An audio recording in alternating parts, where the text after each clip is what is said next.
La réforme des retraites fait la une de l'Économiste. Dans son édition de ce lundi, le quotidien fait savoir que l'Union marocaine du travail s'oppose à la méthode Benkiren et de relever que la centrale syndicale s'élève contre la saisine du Conseil économique, social et environnemental par le chef du gouvernement. L'UMT a adressé un mémorandum au CESE dans lequel elle demande de prévoir une recommandation pour la remise du projet de réforme de retraite à la table des négociations.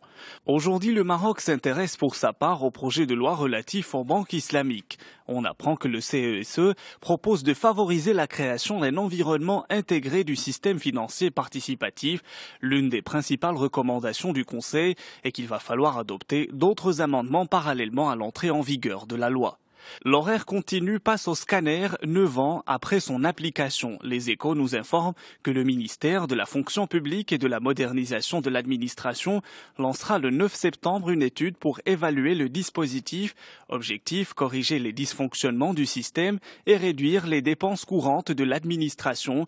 Il s'agit aussi de comprendre l'augmentation annuelle de factures d'électricité et les difficultés liées à la restauration collective.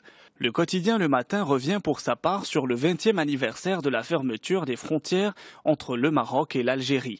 Une fermeture qui pénalise l'essor économique de la région, peut-on lire en une. Alors que tous les pays du monde ne jurent que par l'ouverture des frontières et la constitution de blocs régionaux, l'Algérie persiste à torpiller toute initiative visant à rapprocher les peuples des deux pays et à favoriser l'intégration maghrébine, écrit le quotidien. Un dernier rapport de l'Oxfam France indique que le commerce entre les deux pays de l'Union du Maghreb arabe ne représente que 3,3% du total des exportations de la zone. Dans la presse française, la crise ukrainienne fait toujours les gros titres. Vladimir Poutine prône un statut étatique pour l'Est de l'Ukraine, lit-on dans les Échos.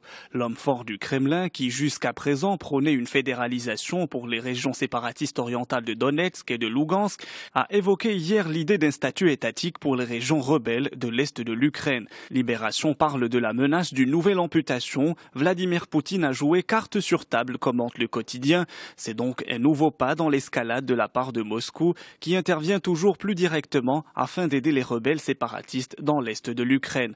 Le Kremlin a voulu minimiser ses propos, nous apprend le Figaro. Le président russe ne pensait pas à une partition de l'Ukraine. Le doute est-il encore possible, s'interroge Le Monde dans son éditorial. Chaque jour apporte son lot de nouvelles preuves et ses nouvelles certitudes sur la réalité de l'intervention militaire directe de la Russie en Ukraine, écrit le journal. Quelles que soient les motivations de Poutine, les Occidentaux ne peuvent pas rester sans réaction devant ces coups de force répétés.